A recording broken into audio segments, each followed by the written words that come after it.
Hi, I'm Professor Lynn Ritchey, and in this video we're going to take a closer look at some of the components of the non-material culture. Let's start with our cultural ideologies.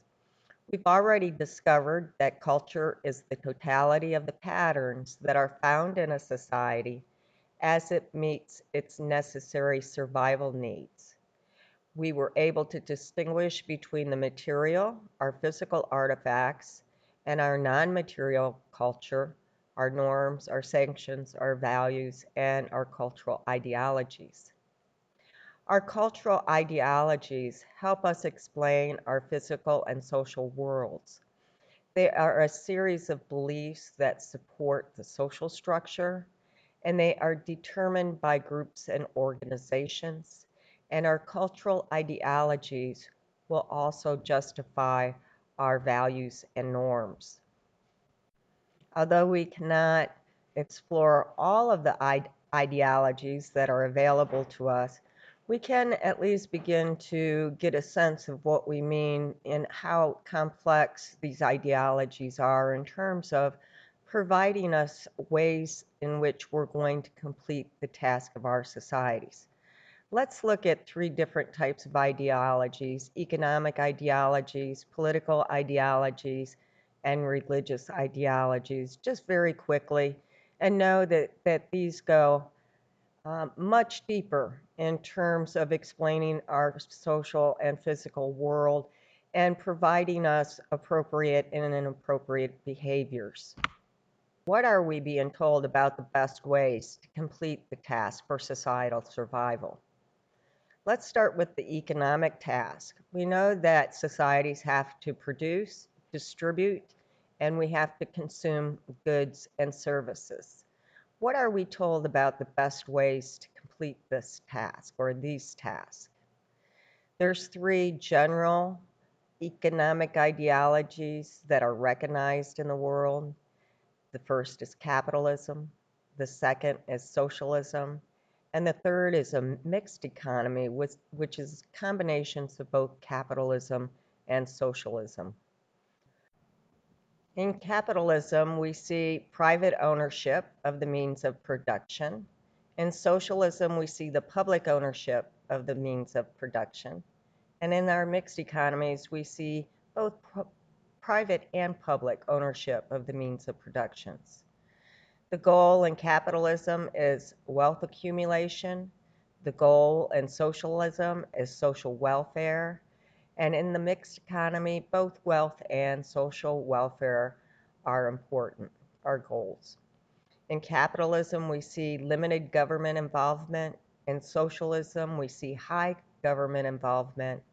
And in the mixed economy, we see government involvement only when necessary.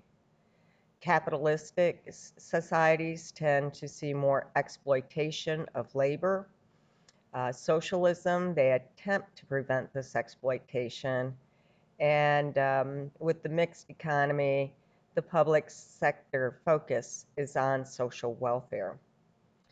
In capitalism, we tend to see income inequalities.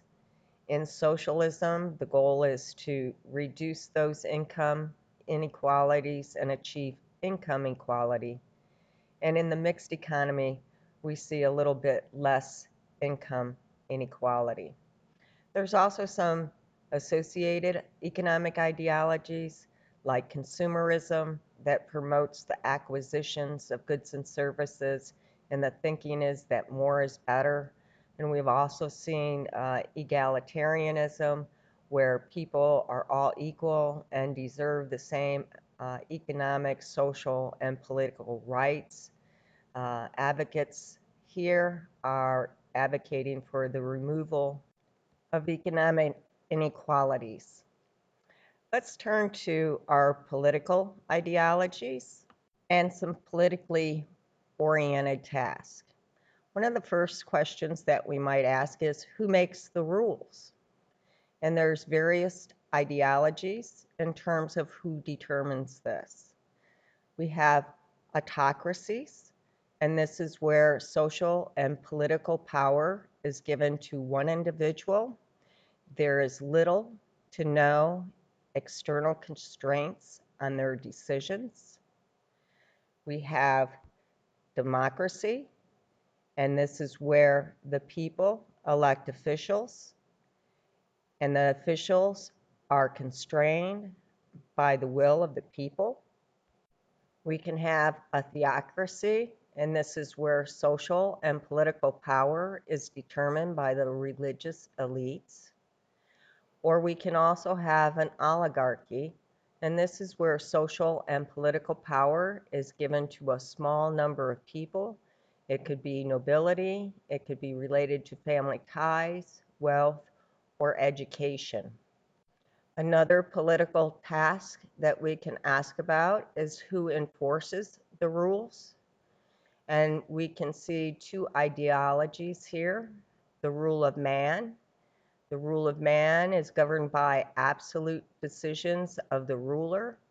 Laws and punishment may be arbitrary and changeable. It's usually associated with autocracies and oligarchies, and the authority is usually accepted and or feared. On the other hand, we can have the rule of law.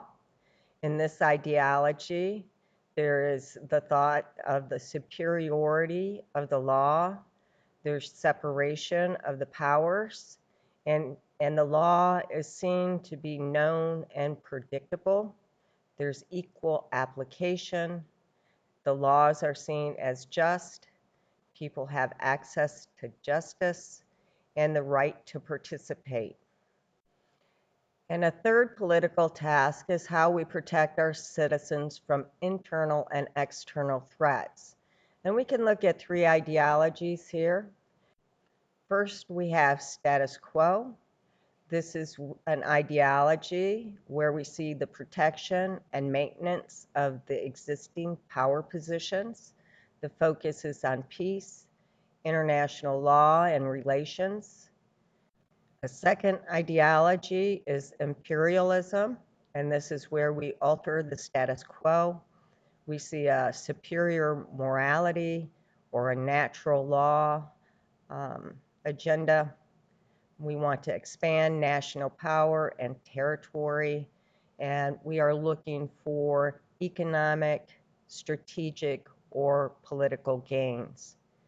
And then there's nationalism, and this is national autonomy and self-government. It promotes national solidarity. We want to prevent the undue external influences, and there's little concern for other nations. Again, these ideologies are extremely complex, and I invite you to go explore some of these ideas on your own. But let's quickly look at some of the religious ideologies and the religious task that these religious ideologies help us with. Religious ideologies will help explain the social and physical worlds to the citizens of a nation or a religious grouping. And it will also create or help us to create group cohesion and solidarity, or a collective consciousness.